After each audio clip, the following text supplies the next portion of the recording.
The firearms instructor once told me that there's no accidents, it's just negligence. And I found that to hold true in the usage and the safety rules when it comes to firearms. My name is Gabriel Gaston, and today I'm going to be speaking to you all about the fundamentals of firearm safety and maintenance. I have 2 years experience in a law enforcement firearms course that taught me how to use and maintain and teach people how to use and maintain firearms properly, effectively, and safely. In my opinion, that firearm safety branches off into three main categories, and that's education, that's maintaining your firearms, knowing how to use it, and keeping it clean, and finally the certain rules that you are held to while operating the firearm. And in my situation, I'm going to be telling you guys about the rules that I was taught when I was on a firing range. All right. First of all, it's like building a house, right? You need a foundation to keep progressing safely.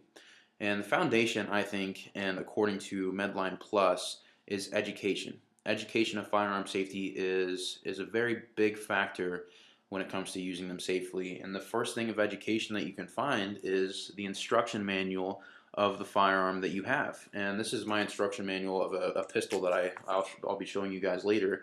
But it has everything in it. It has diagrams, it has the instructions on how to take them apart, how to clean them, and it even has brief rules in the back on how to properly use them. General guidelines of firearm usage. Medline Plus was talking about education with young people, with children, and it's a good thing to do because children are curious. I know that when I was younger and I had my friends over, I loved to show them my dad's firearms. He had them locked up in a safe that had a glass front to it, so we could see them. We couldn't touch them, which was a good thing. But that's just kids are curious, right? They're naturally curious to touch these things, and especially boys are like, oh wow, that's such a cool thing. Let me show it to my friends. And an honest child act could turn into a huge incident that somebody could not walk away from. And so education is a big factor in that, and that goes from a lot of things. And stemming from that is not everybody is meant to use firearms, and I don't mean to say that in a derogatory way. But you need to make sure you're in good physical and mental health to operate and own a firearm. It's just one of those things that has huge repercussions if something were to happen poorly. Somebody could not walk away. And that's why I'm talking to you guys today about this. After education, you can move on to the actual hands-on type of ordeal with firearms, and that's shooting it and that's maintaining it.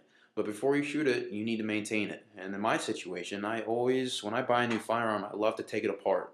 I like to take the springs out of it. I like to take the magazines out of it. I like to take the rounds out of the magazines. Well, it doesn't come with rounds in the magazine. I wish that'd save some money. But you guys get what I'm saying. I love to take it apart, and why I take it apart is because that teaches me what to do if something goes wrong, how to fix it, how it operates, and that builds off of the education. That builds the foundation. So the foundation is laid, and now you're building the body of the house, right? And so here's a pistol that I own. This is a 45 caliber pistol that I bought a while ago, and I love it. I know a lot about it, and it's one of my favorite guns. But maintenance wise, I've taught myself it's easy to take it apart. I just I'm not making it sound easy, but there it is. It's taken apart, and that's a big thing. And putting it back together, another big thing. You don't want to take it apart and not know how to put it back together. So read the instruction manual, um, and so it's back together. That's another thing that I want to tell you guys about is maintaining your firearm is knowing how it works. It's like how your car works. Most of us know the basics about how your car works, and I'm no gunsmith, but that's firmly what I think. And the NRA safety rules on their website also states that it's a good idea to know how your firearm operates and how to be able to take apart and clean it.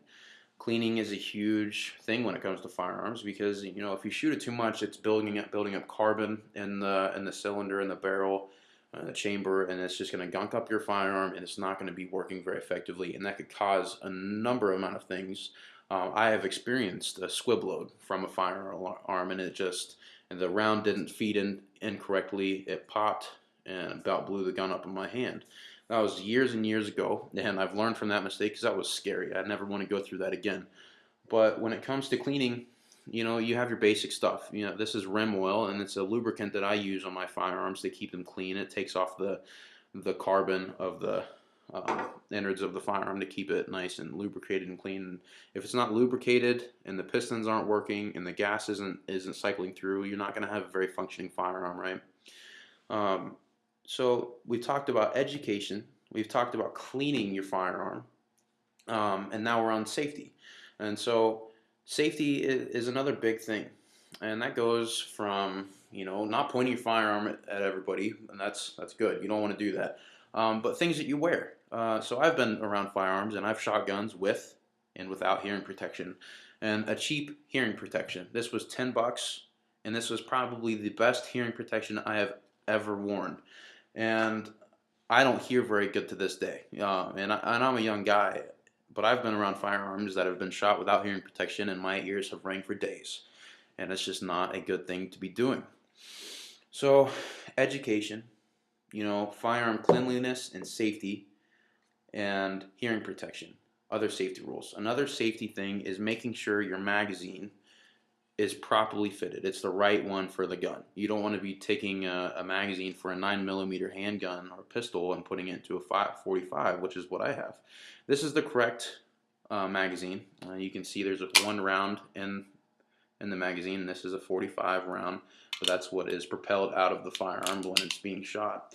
But that goes into firearm maintenance and firearm safety. You want to make sure you're using the proper tools with the proper firearm, because that could set up for disaster. When it comes to rules when you're shooting, thegunzone.com is a great website that I use, and I found the list of rules, but it's basic. The 3 simple rules, don't point your firearm at somebody. Don't point it at anything that you're not willing to destroy at that moment. Keep your finger off the trigger. The gun's not going to go off unless your finger is pulling on the trigger. That's just not going to happen. And be sure of what's beyond your target. Just because you're willing to shoot this jug of water or this 2 liter of pop that's going to bust when you shoot it, what's behind it? Because the bullet's not going to stop as soon as it hits a target. It's going to keep going. And so you need to be mindful of where you're shooting, what you're shooting, your fingers on the trigger, what's around you. Those are 3 big rules that I always follow. When I'm shooting, I always have a backdrop, and my backdrop is a hill. The target is probably 2 feet from the side of the hill, and so for 2 feet, unless something has came up underneath it, there's nothing behind there except this huge embankment. And so when I shoot, my bullet directly hits the target, if I hit it, of course, which I normally do, and then into the hill. And so I know nothing is getting shot at the end of it. It's not ricocheting back, and it's a safe way to shoot. And that's what I recommend for all of you. And so we've gone through the education as the foundation. We've built the walls with how the firearm works, and now we put the roof on with knowing how to use it properly in an actual scenario when you're actually shooting it. So that's what I wanted to stress to you guys. I wanted to give you guys a foundation and a house of safety when it comes to firearms, because I love firearms, like I said earlier, and not many of you, or not all of you, might enjoy them, but it's a good idea to be safe around them, because you never know what can happen. And so this is it. This is the basics behind firearms, and I hope you guys hear this and take something out of it at least. And be able to, the next time you're around a gun, if you're ever around a gun, be safe around it. Thank you. Bye.